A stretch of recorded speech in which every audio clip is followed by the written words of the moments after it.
안녕하세요. 반갑습니다. 비트코인 뉴스 팡입니다. 자, 금일 뉴스 비트코인 캐시와 관련된 뉴스와 그리고 리플 관련 뉴스 두 가지를 가져왔습니다.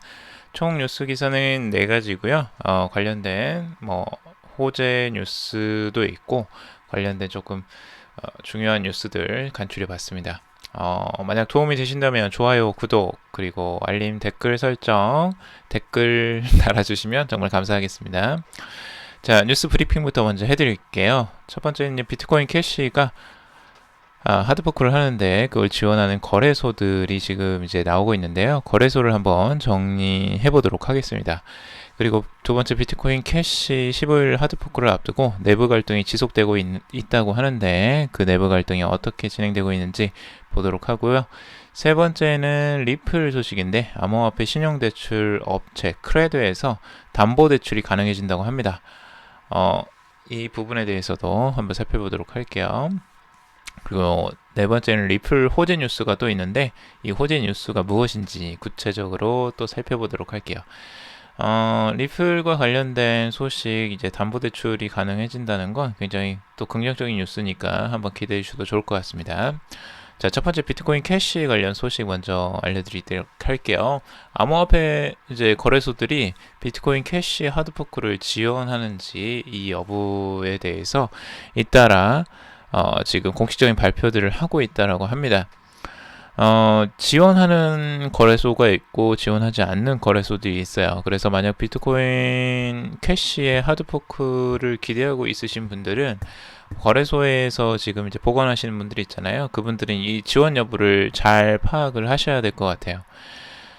현재 이제 지원해주는 거래소들이 몇 개가 지금 이미 나오고 있는데 OKX가 이제 지원을 해준다고 하고요. 비트포렉스 그리고 바이낸스, 우리가 유명한 바이낸스에서도 지원을 해주겠다라고 나오고 있고, 후오비 그리고 비트파이넥스에서는 아직 언급이 없다고 합니다. 그리고 업비트에서는 지원을 해주겠다고 지금 공식적으로 나왔어요. 그리고 코인베이스 프로에서도 지원을 해주겠다고 나왔고, 지금 레저 암호화폐 지갑회사에서도 하드포크 후 이제 검토 지원을 재개하겠다, 이런 이야기들이 나오고 있습니다. 이 부분들이 이제 정확하게 봐야 되는데요. 하드포크를 지원을 그때 이제 적극적으로 해주겠다라고 하는 거는 폴로닉스가 처음에 이제 조금 적극적으로 나왔어요. 그래서 하드포크를 하면 두 가지 토큰 거래를 모두 지원을 할 것이고, 사전 거래까지 이제 지원을 하겠다라고 이미 밝혔습니다. 그리고 이제 다른 거래소들도 지금 다 지원을 해주겠다는 쪽으로 많이 가는 것 같은데, 지원을 확실하게 해주는 거래소들 확인하시고 꼭 보시고 난 다음에 하드포크를 하기 전에 미리 옮겨 넣으시거나 준비를 하시는 게 좋을 것으로 보여집니다. 그래서 비트코인 캐시 하드포크를 기다리시는 분들이 있잖아요. 그분들은 이걸 꼭 한번 확인해 보세요. 미리 옮기셔야지 이쪽 이제 15일에 옮기실 때 조심하셔야 돼요. 그래서 보통 우리나라 한국 시간으로는 16일 새벽 2시경이 예정되어 있는데요. 업비트 같은 경우는 16일 날 새벽 1시 40분 정도에 스냅샷을 찍는다고 하니까 미리 옮겨 놓으셔야 될 거예요. 그리고 거래를 중간에 이제 하지 못하게 하거든요. 보통은 거래소에서는. 그래서 하루 정도는 앞뒤로 거래가 안 되는 경우도 발생하니까요. 미리 옮겨 놓으셔야지만 아마 될 겁니다. 그래서 그런 부분 염두에 두시고 한번 진행을 미리 준비를 하시길 바라겠습니다. 지금 비트코인 캐시 같은 경우는 굉장히 상승을 했다가 다시 조정을 좀 보이고 있는 상황입니다. 아무래도 이제 상승이 너무 이제 크게 나왔기 때문에 그거에 대한 조정이 나오는 것으로 보여집니다. 지금 15일까지는 아무래도 시간이 있기 때문에 이런 게 아무래도 거래 가격 조심하시고요. 실제적으로 이제 두 개로 쪼개질 가능성이 지금은 굉장히 높아 보입니다. 지금 비트코인 캐시와 관련해서 하드포크를 앞두고 내부 갈등이 지속되고 있다고 해요. 그래서 지금 두 가지로 이제 측이 나눠졌어요. 기술적 문제를 두고 비트코인 ABC와 비트코인 SV 측이 이제 두 가지로 나눠져 있고, 이 양 진영이 이제 어떻게 나눠졌냐 보면요. 비트코인 ABC 측이 이제 그쪽이에요. 우지안 쪽. 우지안이 이제 비트메인 대표죠. 그쪽이고, 비트코인 SV 진영을 대표하는 인물로는 이제 크레이그 라이트라고 있죠. 비트코인 창시자 사토시 나카모토라고 이제 자기가 주장을 했는데 결정적인 증거가 없어서 지금도 사기꾼 소리를 가끔 듣는 그분이십니다.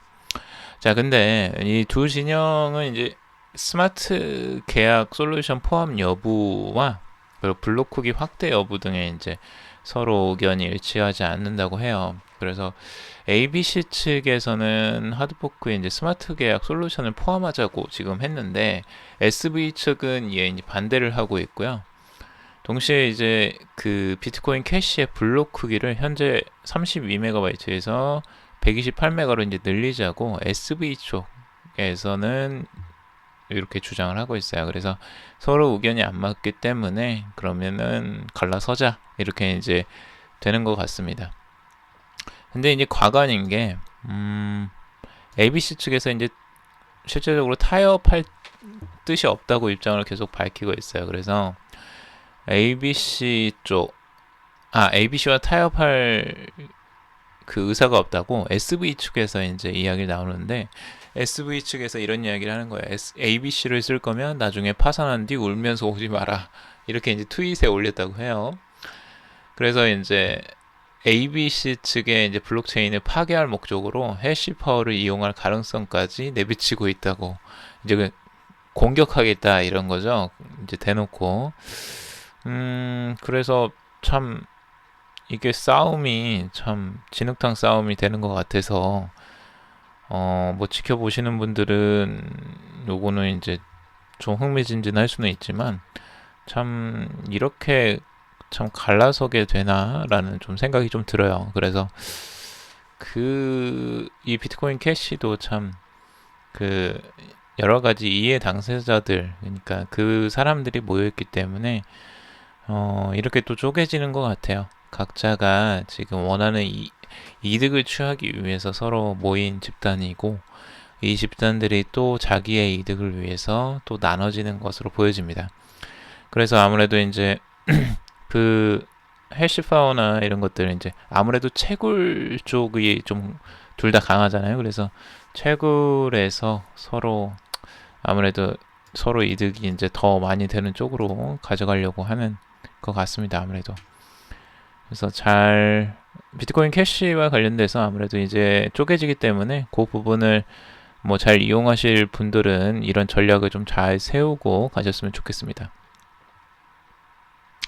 자, 그리고 리플 소식인데요. 리플이 그 암호화폐 기반 신용대출 업체 크레드에서 XRP를 이제 채택했다고 해요. 그래서 이 크레드라는 업체는 실제 암호화폐 이제 담보 대출 업체예요.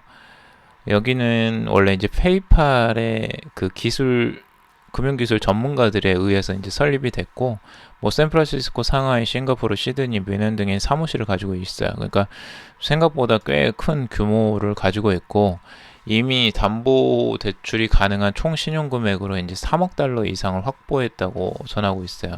그러니까 3억 달러면은 이게 얼마냐면 이제 3천억 원 정도가 되죠. 3억 달러면. 그러니까 3천억 정도를 이제 대출 현금으로 이제 해줄 수 있는 그런 정도의 자금력을 확보하고 있다라고 합니다. 그래서 이미 이제 비트코인과 이더리움은 이제 담보 대출이 가능한데 XRP는 안 되고 있었어요. 근데 지금 이제 XRP 리플을 담보로 대출이 가능해진다라고 하는 겁니다. 이제 담보대출을 받는 건데요. 리플을 팔지 않고도 현금을 가져올 수 있다고 해요. 근데 이제 이걸 하면 뭐가 좋냐라고 했을 때, 사용자들이 이제 매도하거나 세금을 내지 않고도 XRP를 저장할 수 있게 되었다라고 해요. 이게 이제 무슨 의미냐가 이제 중요하겠죠? 그러니까 보통은 이제 자산의 가치가 올라가거나 그 자산의 이득을 얻었을 때는 그 세금을 납부를 해야 된다고 해요. 미국에서. 근데 그 세금 납부에 대해서 이슈가 됐던 게 지금 페이스북의 마크 zuckerberg가 그 주식에 대한 그 뭐죠? 그 시가 차액을 이제 얻게 됐는데 그걸로 세금을 거의 2조 원 가까이를 냈다고 해요. 그러니까 어마어마한 세금을 낸 거예요. 뭐 그만큼 수익이 낮기도 하지만 근데 뭐 30%가 넘는 뭐 그 금액을 세금으로 납부를 해가지고 다들 이제 자산을 가진 그 자산가들은 그 세금을 엄청 두려워하는 거죠. 그래서 그 시세 차익에 대한 세금을 낼 바에는 아예 이제 이걸 통해서 XRP를 매도하지 않고 현금을 가져오는, 이걸 담보로 해서 현금을 가져오는 형태로 하면 세금을 납부하지 않아도 된다. 이걸 이제 강조하는 것으로 보여집니다. 뭐 자산을 많이 소유하고 있는 분들은 실제적으로 이런 고민들을 많이 하시기 때문에 요걸 이제 활용해서 그러니까 세금 납부를 피해라 이렇게 하는 것으로 보여져요. 그래서 그런 것들을 지금 부각해서 마케팅을 하는 것으로 보여지는데, 아무튼 리플이 지금 담보해서 한다면 리플의 효용성이 이제 높아지잖아요. 그래서 아무래도 리플에는 긍정적인 호재 뉴스로 보여집니다. 리플이 사용처가 더 많아지고 이걸 통해서 현금을 담보를 받을 수 있다면 리플 자체가 이제 홀딩이 되잖아요. 그러니까 리플이 아무래도 유동적으로 이제 홀딩이 되기 때문에 그걸 활용성이 더 높아지기도 하고, 그래서 가치를 좀 더 높게 인정을 받을 가능성이 있어 보이죠. 그래서 이런 부분들 때문에 리플의 가격이 상승할지는 뭐 지켜봐야 되겠지만, 아무튼 리플 자체에는 호재 뉴스라고 할 수가 있습니다. 그래서 이런 부분들 한번 참고해 보시고, 그리고 또 리플의 한 가지 호재 뉴스를 또 가져왔는데요.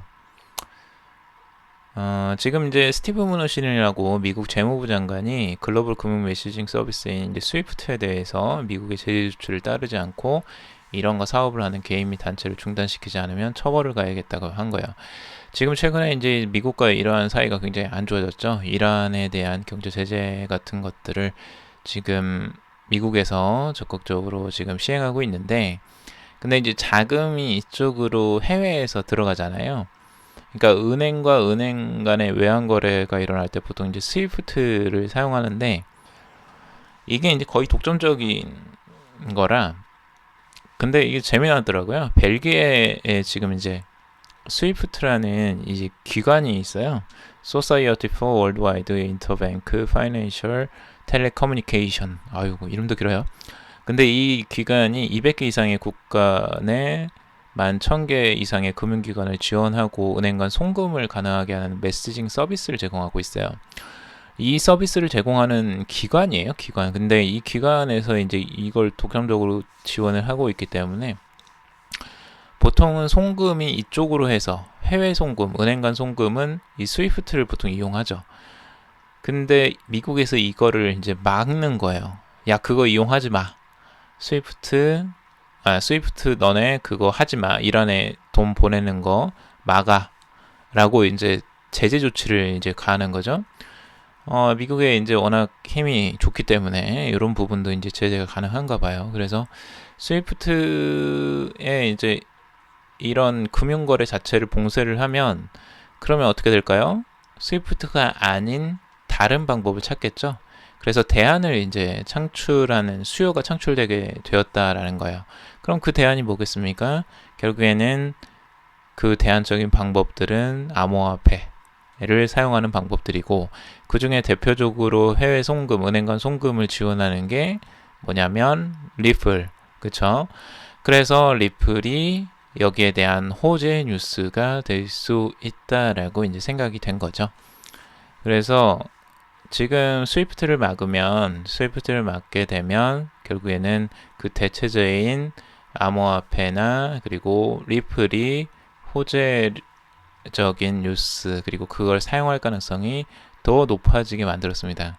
그래서 그런 부분들 지금 좀 지켜볼 만한 것 같습니다. 이제 송금을 할 때에는 스위프트를 이용 못하면 다른 걸 사용해야 되기 때문에 그래서 아무래도 이런 제재가 이제 가해지고 하면 스위프트보다 이제 다른 거 쓰겠죠. 그러면 그런 부분들을 한번 써보면서 수요는 대충 암호화폐 쪽으로 많이 넘어갈 가능성도 꽤 높아 보입니다.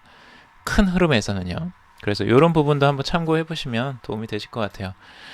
여러분들에게 도움이 되는 뉴스였길 바라고요. 한번 투자에 참고만 해주시길 바라겠습니다. 투자는 여러분들이 직접 보시고 판단하시고 결정하시길 바라겠습니다. 오늘 도움이 되셨으면 좋아요, 구독, 알림 설정, 댓글 달아주시면 정말 감사하겠습니다. 들어주셔서 정말 감사합니다. 다음에 뵐게요.